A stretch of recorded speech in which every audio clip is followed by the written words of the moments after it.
The darkness returns. Shadows stretch. The soil is damp with... Right, that's enough of that. We locked our old narrator in the crypt for being too dramatic. He's alive, we think.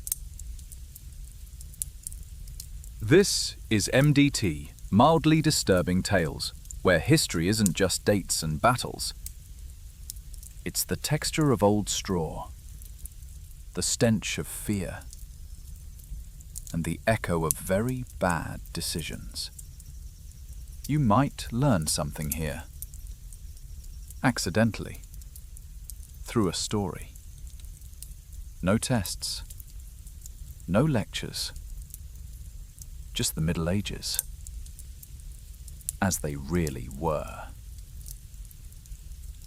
And in this episode of our new series, 24 Hours As, you won't just hear history. You'll wear it. Limp in it. And maybe regret it by sundown. You're not a knight. Not a hero. Not even someone particularly clean. You're a real witcher.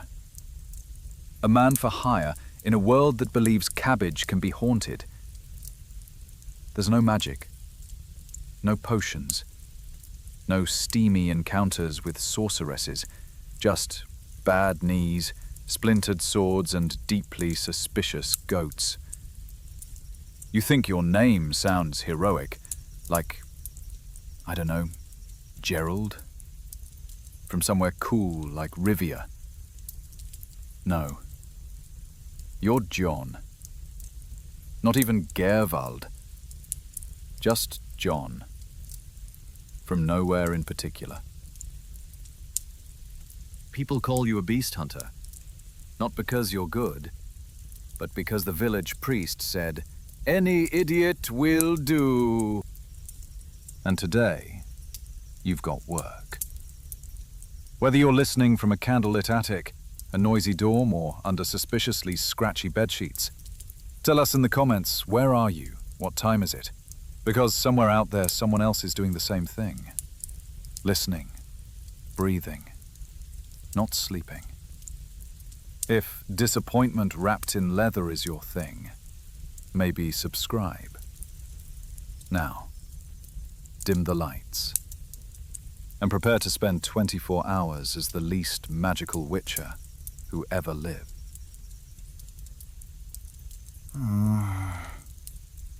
Morning.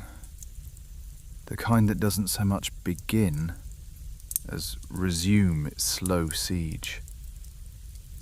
You awaken in the same position you collapsed into, on a pile of straw that smells faintly of mildew and regret. There's a damp patch near your shoulder. You didn't drool, probably. Something twitches under the bedding. You slap it, hard. Either a rat just got its daily concussion, or your straw mattress learned to fight back. Your head throbs. You haven't been drinking, but your skull disagrees. The roof, or what's left of it, offers no comfort. A hole in the thatch allows a beam of pale light to poke you directly in the eye. As if heaven itself has selected you for targeted harassment. You groan and sit up. Your back sounds like a collapsing bookshelf. Across the room, your boots sit in different locations. One on the windowsill. How? The other, half submerged in the slop bucket. Classic. You reach for the cleaner one and immediately regret sniffing it. You opt for damp and unknown over dry and definite horror.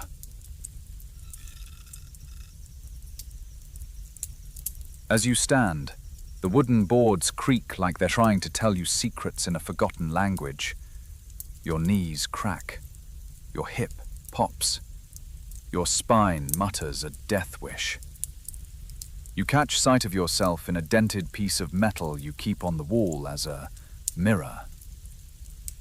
You look like someone who lost a fight with a windmill and then slept in the compost heap.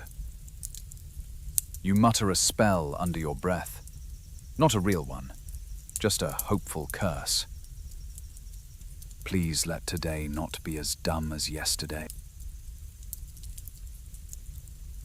You step toward the door, which is being held shut by a strategically wedged spoon. It fell off its hinge 3 weeks ago, and you've been improvising ever since. You kick it open. Outside, mud, rain, fog.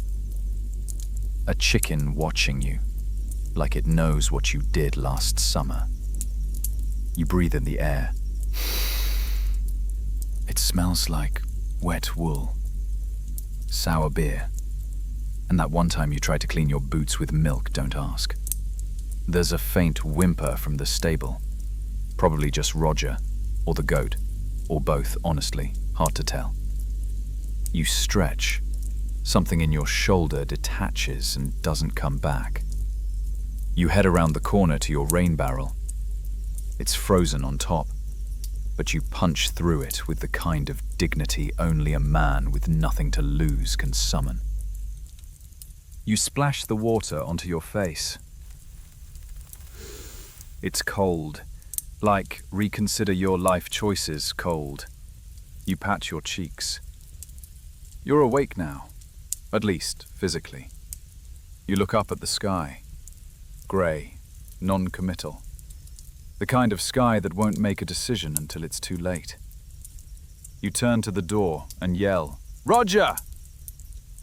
No answer. You wait. A groan, then silence.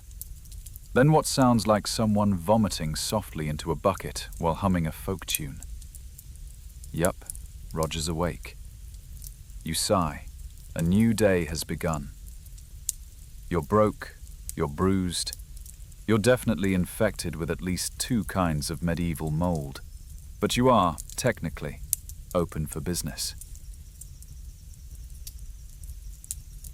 Back inside.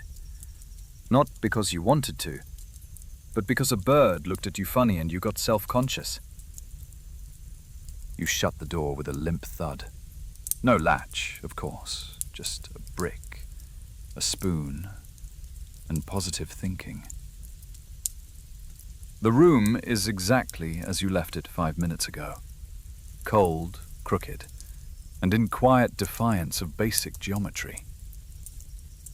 You check your inventory. Not with a scroll or magical interface. Just by rooting through a box with the label "Stuff" written in chalk. Let's see. 1 half-rotten apple, 1 bent fork, 1 knife that's more rust than blade, 2 bandages, blood already included, 1 elixir. Actually, Roger's flask.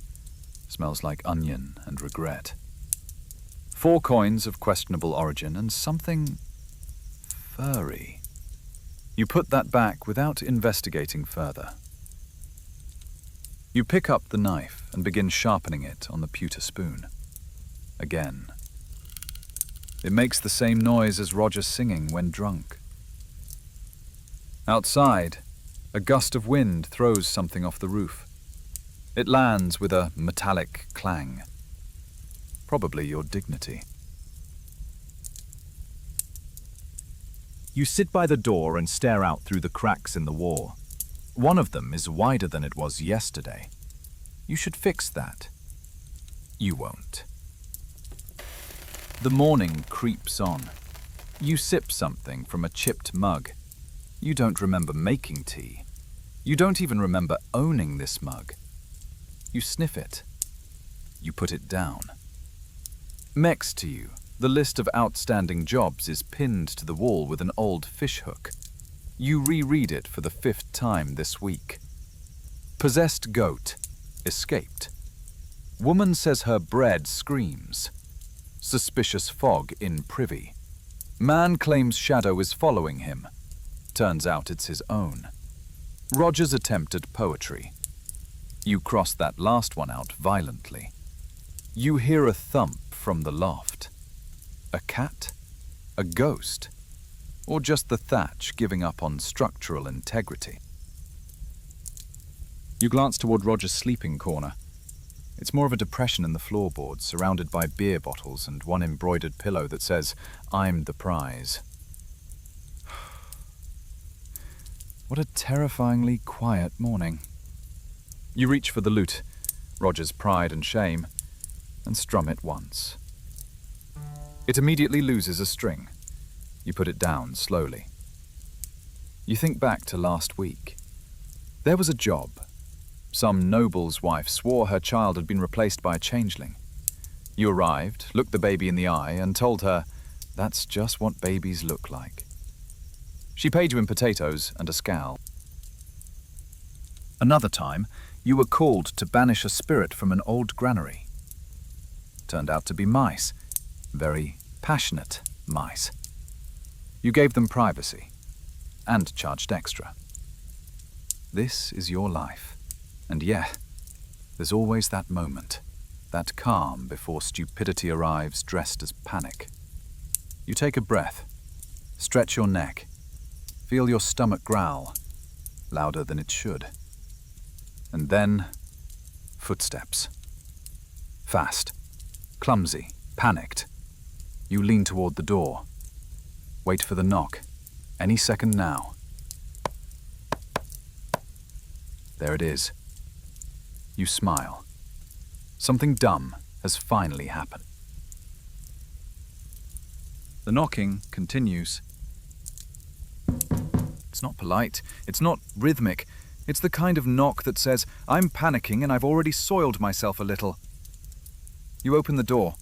Outside stands a man, early 40s, possibly late 20s, depending on how much the mud is adding. His eyes dart like flies around a privy. "You're the hunter, yeah? Beastman?"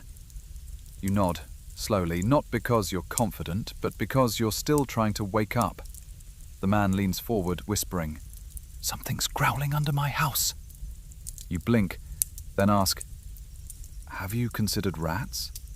He shakes his head violently. "It's louder than rats. Bigger. Wet."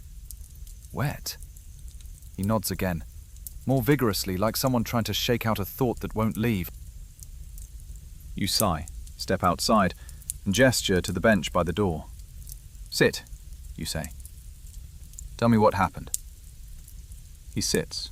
The bench groans under the weight of panic.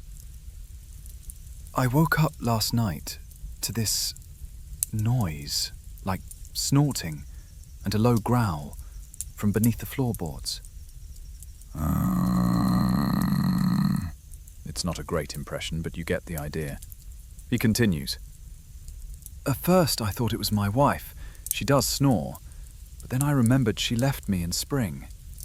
You nod. Classic. "I went outside with the torch, right? And I looked around. Nothing. But then I stepped near the old pigsty, and the ground made a sound." "What kind of sound?" "Squish." You tilt your head. "You stepped in something." He shakes it. "No, the dirt moved, like something was shifting." You squint, then glance at the sky, cloudy, unhelpful. "Why me?" He shrugs. "The priest said you deal with unnatural things." You mumble under your breath. "Yeah, like unpaid work and emotional attachment." Roger finally appears in the doorway. Shirt half on, hair in full rebellion. He looks at the client, then at you. "Are we doing work today?" You nod. "Beast under a floor. Possibly damp." Roger stares blankly for a beat, then turns to the man and says, "Will there be food involved?" The man reaches into his coat and pulls out a bundle wrapped in cloth. He opens it. Inside, eggs, bread, a small smoked sausage. You both stare at it like it's the lost treasure of Alexandria. Roger leans over and whispers, "We're in." You look back at the man. "Fine, we'll investigate." He smiles with relief, then starts crying. Just a little. Roger pats his back, then wipes his hand on your sleeve. You mutter something vile, then grab your coat, your spoon knife, and your pouch of essentials, which is mostly lint, salt, and misplaced confidence. It's time to hunt, whatever the hell this is.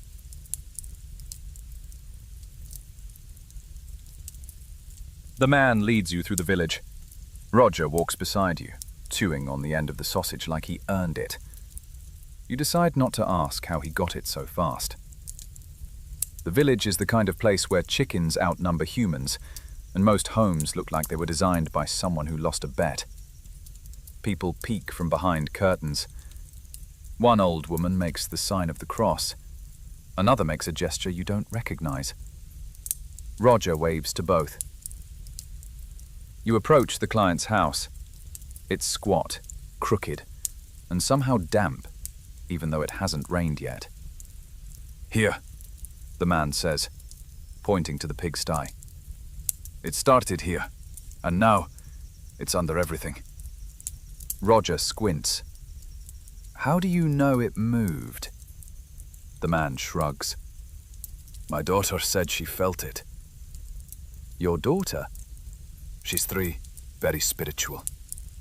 You and Roger exchange glances. Not encouraging ones. You step closer to the pigsty. It smells like every bad decision ever made with livestock. Something squelches under your boot. You pretend it didn't. You kneel beside the boards and press your ear down. And then...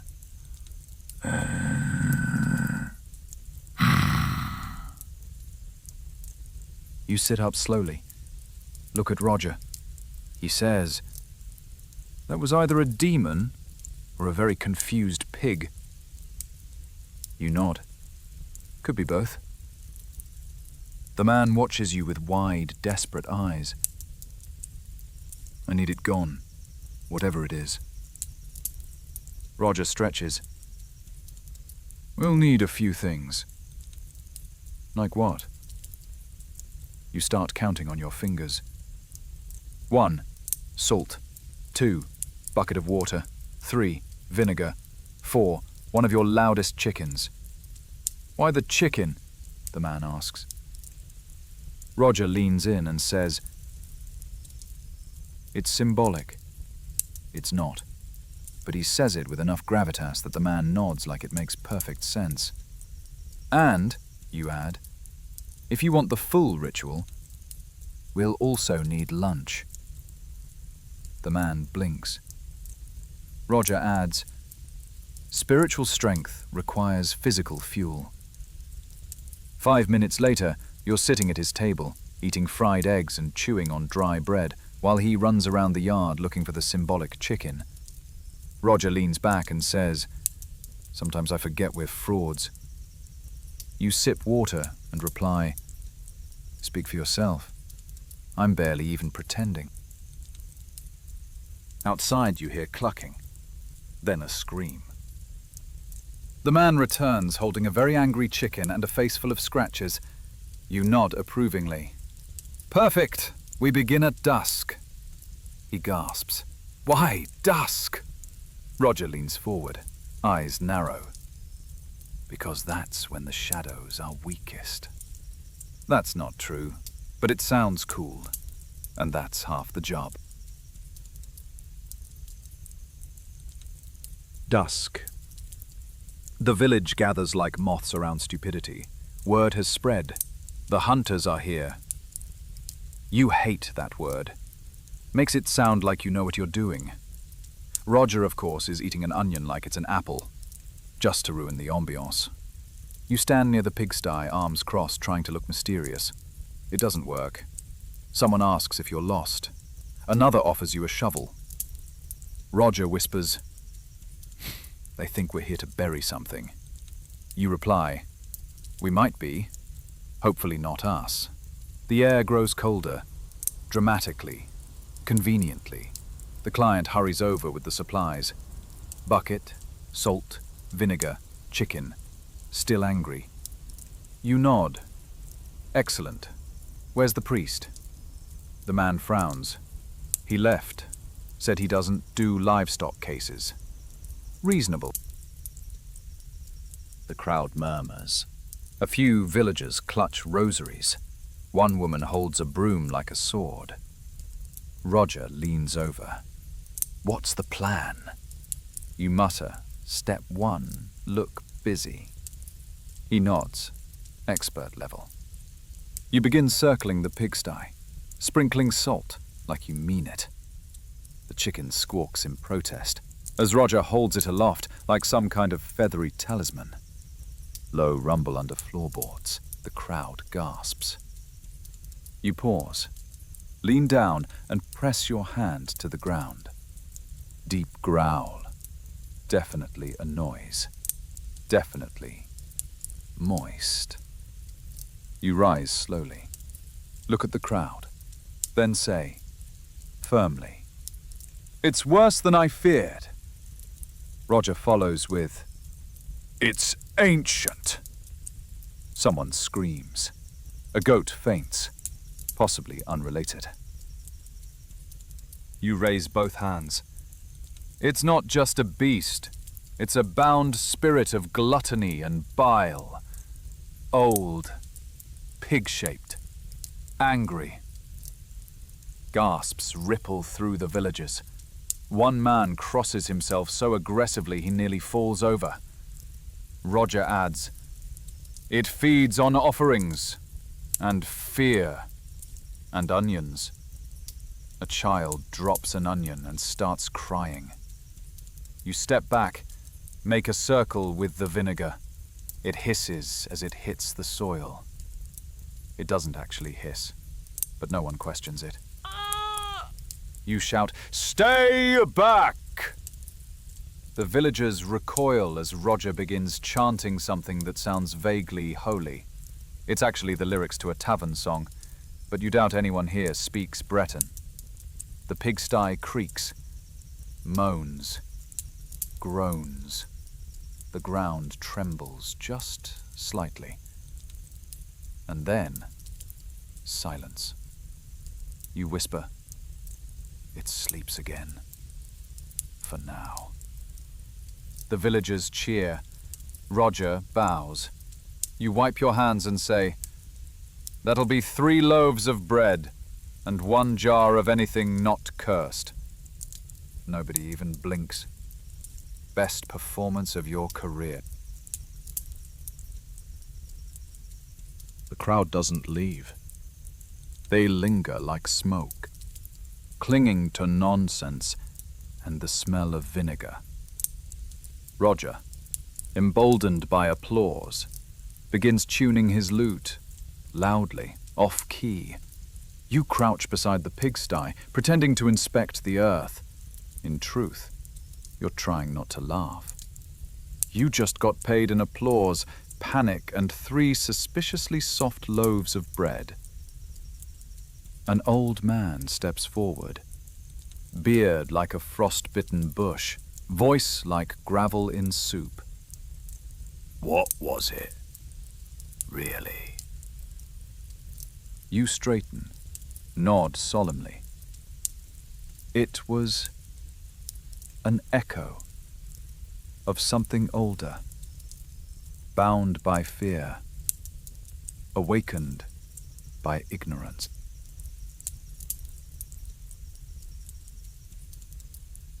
You have no idea what you just said, but it works.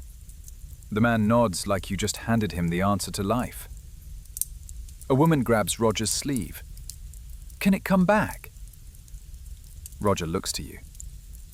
You look at the woman. Then say, "Only if someone cooks bacon during a full moon." Gasps. A child throws down a sausage. You sigh. Superstition spreads faster than facts.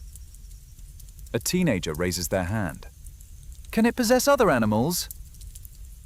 Roger answers yes, but only chickens, and only the loud ones. Everyone turns to stare at the ritual chicken. It looks offended. You step back from the sty and begin pacing. Slow, thoughtful, pretending you're calculating something. In truth, you're trying to remember if the ground actually moved or if Roger just stepped too hard. The villagers start forming theories, wild ones. It was a cursed swine spirit. No, a pig witch. My cousin said demons live in onions. Roger raises an eyebrow. Your cousin sounds fascinating. A woman offers you a rosary. Another tries to hand you her baby. You gently decline both, politely, mostly. You turn to the group and declare, loudly, "The land is cleansed!" Cheering. A bell rings somewhere, though there's no bell tower in sight. Roger strums the lute. This time it actually makes a chord. A miracle. Twang. You smile. Maybe today isn't a complete disaster. Then someone shouts, "There's still a sound!" Everyone freezes. You turn. The pigsty is quiet, mostly. But now, there's something under the porch. Run. You frown. Step slowly. Roger trails behind, muttering protective tavern lyrics. You crouch. Peer into the shadows beneath the wooden planks. A snore. A shuffle. And then 2 beady eyes, barely visible. You squint. It's a pig. A very large, very constipated pig. Stuck. Half lodged between a slope and a wall beam. Covered in mud, straw, and its own tragic decisions. Roger blinks. It's alive? You kneel beside it. Hold your breath. Touch the side. It snorts, then lets out a squeal so long and strained it echoes back in Latin. You fall backward. Roger holds up his lute like a cross. "Begone, beast!" You shake your head. "Don't, you'll insult it." The pig stares. One eye twitches. Its face says, "I regret everything." You whisper, "She's not evil, just full." Roger exhales.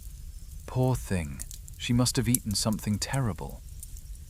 You nod, like her feelings. Roger leans in. "So, what do we do?" You stand, dust your knees. "We dig her out. We help her pass, spiritually." Spiritually? Yes, with leverage and a strong branch.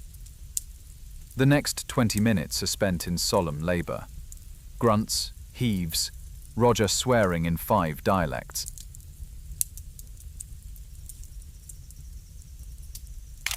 The pig is free. She stumbles forward, paws it, then releases a noise so relieved it might qualify as a hymn. Roger wipes his brow. "Do we tell them?" You look back down the tunnel. "No." "Why not?" You shrug. "Because then we'd have to explain everything." Roger nods. "And no one would believe it anyway." You both glance back at the pig. She trots off into the dark, a legend in her own right. And honestly, you're proud of her.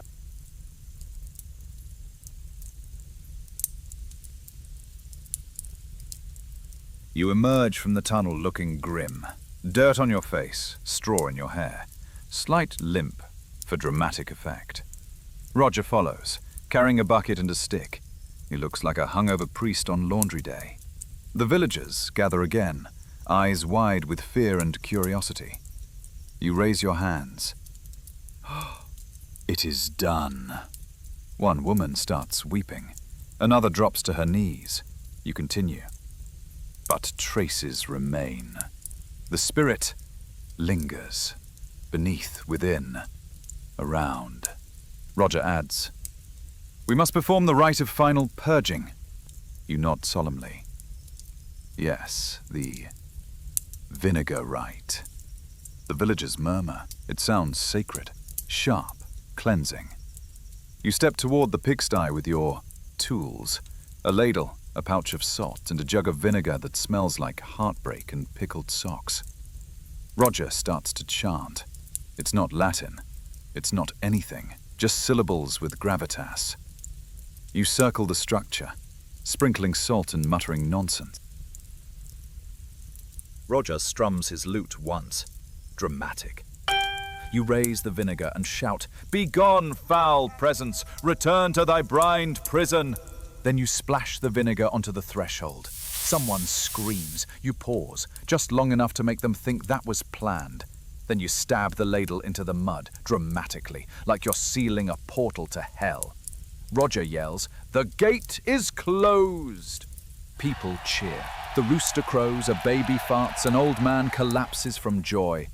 You stand in the center of the scene, soaked in vinegar and nonsense, and say, "It is done! Again!"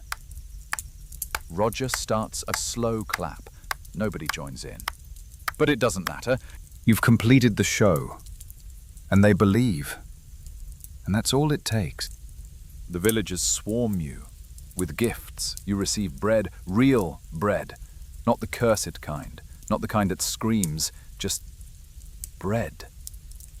A woman offers you a bundle of herbs for protection. They smell like mold and superstition. An older man bows. Roger bows back, twice as low. "Will the beast return?" someone asks. You nod slowly. Yes, eventually. Evil is persistent, but we've weakened it. Roger adds, "Next time it may wear a disguise." A child gasps, a piglet squeals, a duck faints. You begin packing your things.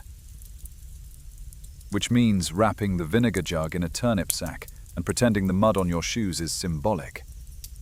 The client returns, face full of gratitude. "You saved my home," he says. You smile. "Technically, your pig saved itself.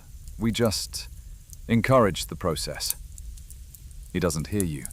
He's already crying. Roger gives him a pat on the back and pockets 2 onions from the kitchen. You let it slide. As you load your things onto the cart, a young woman steps forward. She stares at Roger. "Are you the bard?" Roger pauses, then smoothly. "I am. Roger, of many regrets." She blushes. He bows. You sigh. As they wander off to discuss poetry, the client's grandmother waddles up to you with a sack. Inside, eggs, and a small wheel of cheese that looks mildly sentient. You accept it, then glance back one last time at the pigsty. Quiet. Still. You mutter, "Rest well, foul demon," and head into the fog.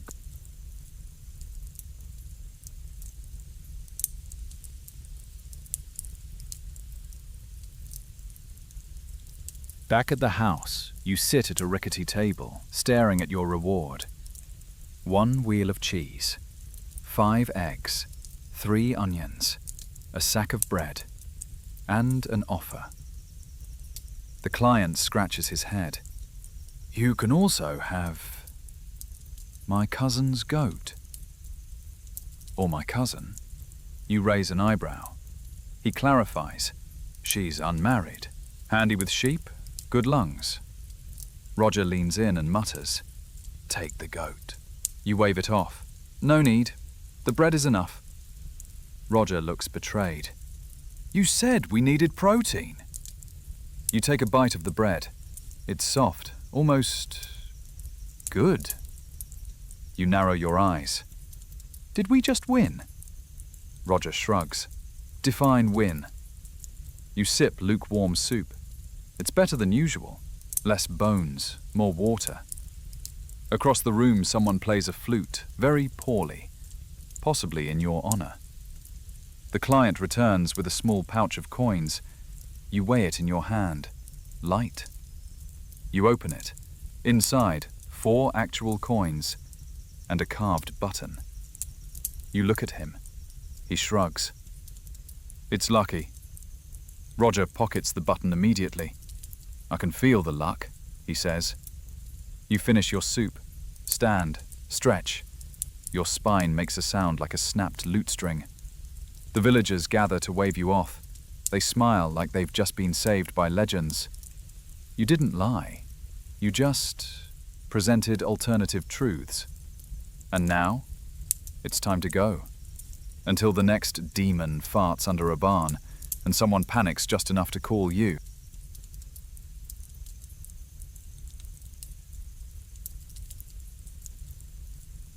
Later that evening, you sit by the fire. Not your fire. The client's. You don't have wood or dignity. Roger is already asleep, curled up in a pile of coats that aren't his, snoring gently, probably dreaming of applause. You stare into the flames and think about Geralt. Not personally, just the idea of him. The white-haired mutant with a jawline sharp enough to shave granite. The swords, the potions, the haunted past, the fan fiction. You fight screaming bread and pigs with digestive issues. You clear your throat. A villager nearby jumps. You forgot they were sitting there. He whispers, "What's it like, doing what you do?" You think, then answer honestly. Mostly, it's mud, and pretending, and hoping whatever's growling isn't bigger than my boot. He nods as if you've revealed a great secret. You continue. Real monsters don't have horns. They have teeth that rot, or husbands who blame them for milk curdling. He looks confused. So do you. You're not sure where that was going. You change the subject. Have you ever killed something dangerous? He asks. You pause. Think carefully. One time, a goose came at me sideways. He blinks. Roger stirs, mumbles. Was it the one with the limp? You nod. That goose knew things. Silence. You poke the fire. Geralt would have leapt into a crypt by now. Fought 3 necrophages and seduced a necromancer. You're just hoping you don't step in something soft on the way home. It's not that you're not brave. It's just that your line of work requires interpretation. Roger once told a noble his attic was haunted by a minor poltergeist. It was a squirrel, but the noble paid double to keep it secret. You sip lukewarm water from a chipped mug. The villagers are still murmuring stories of your bravery, how you faced the pig demon, how you banished it with salt and resolve. You don't correct them. You know better. Because tomorrow someone will show up, holding a sack, saying, "It meowed, but wrong." And you'll go, because it's that, or farming, and you're not cut out for turnips.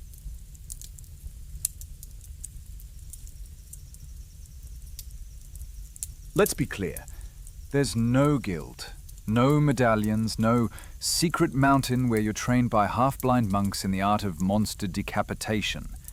There's just you, and the ability to lie with confidence.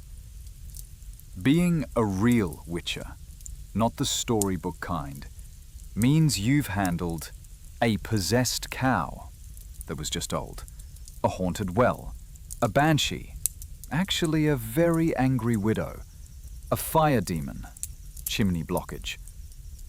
No one claps. No one writes ballads. Sometimes they don't even pay. Your potions, leftover herbal tea. Your silver sword, a rusty kitchen knife someone called blessed once. Your gear, scavenged, borrowed, regretted. Roger's contribution, dramatic hand gestures, and overuse of the phrase ancient curse. Last month, you faced your greatest challenge yet. A priest who accused a turnip of seduction. You couldn't make eye contact for a week after that job. You know what real danger smells like? It's not sulfur or blood or burning hair.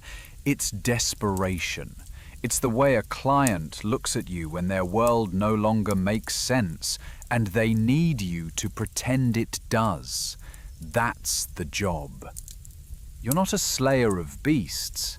You're a comfort, a con.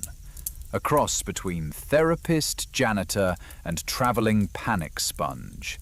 You walk into places where fear has taken root, and you uproot it with vinegar, bluster, and chicken noises.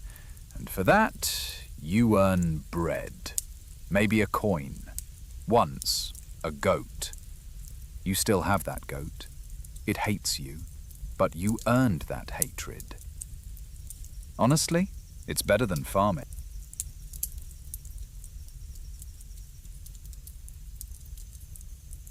You're almost ready to leave. Cart loaded, goat returned. Roger disappointed. Then she appears, the cousin. She's carrying a basket and the quiet confidence of someone who doesn't need your approval, but will absolutely take your dignity if you offer it. Roger straightens his shirt, tries to smooth his hair, fails. She walks right up to him and says, "You the one who banished the demon?" Roger smiles. "Partially. I also provided musical support." She nods. "That explains the squealing." You choke on your breath. Roger pretends it was a compliment. He offers his hand. "Roger, of many regrets." She takes it. "No regrets here." You slowly push the cart forward, pretending not to notice them drifting into a suggestive walk. You hear Roger say, "I've written ballads about worse evenings." She laughs. Someone else shouts, "Don't let him play the lute." You keep walking. A child waves goodbye. A duck follows you for 3 steps, then thinks better of it. The village fades behind you. You mutter, "He's going to get slapped or married." Maybe both. Either way, it's someone else's problem now.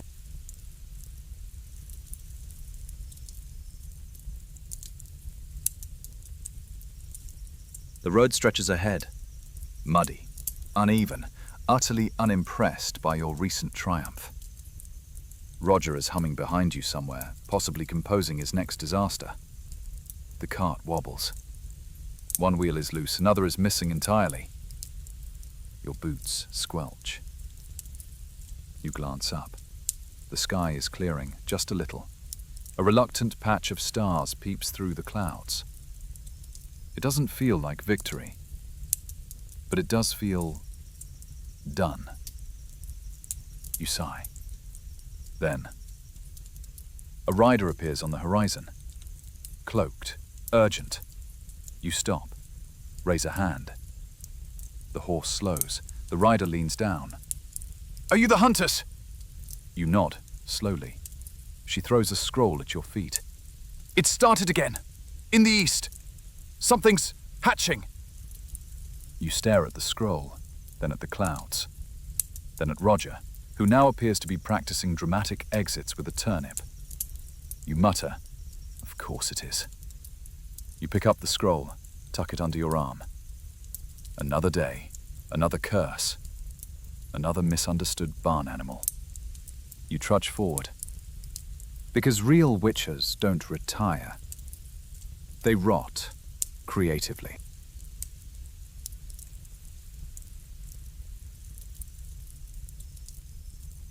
You walk, slowly. One boot half full of water, the scroll tucked under your coat still damp from the last job. Behind you, Roger hums something meant to be heroic. It's not. You think of the stories, of silver swords, of glowing eyes, of leaping from rooftops, slaying monsters, kissing danger on the lips. And then, you think of vinegar, of onions, of a pig stuck under a porch. Real witches don't have medallions. They have debt, back pain, and a reputation so vague it can survive almost anything. But still, someone believed. Believed you banished something. Believed the world made sense again, even if only for a moment. And maybe that's the job. Not killing monsters, just making people feel like they're gone. You look up. The sky hasn't cleared, but it's quieter now. Geralt would have made it look cooler. But Geralt isn't real. You are. You walk a little further. The path bends, and somewhere, behind you, ahead of you, the world exhales. Sleep now. You've earned it.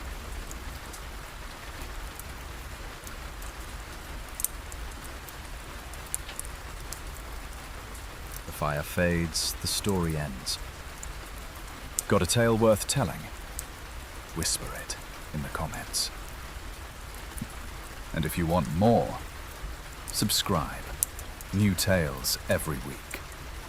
If the goats allow.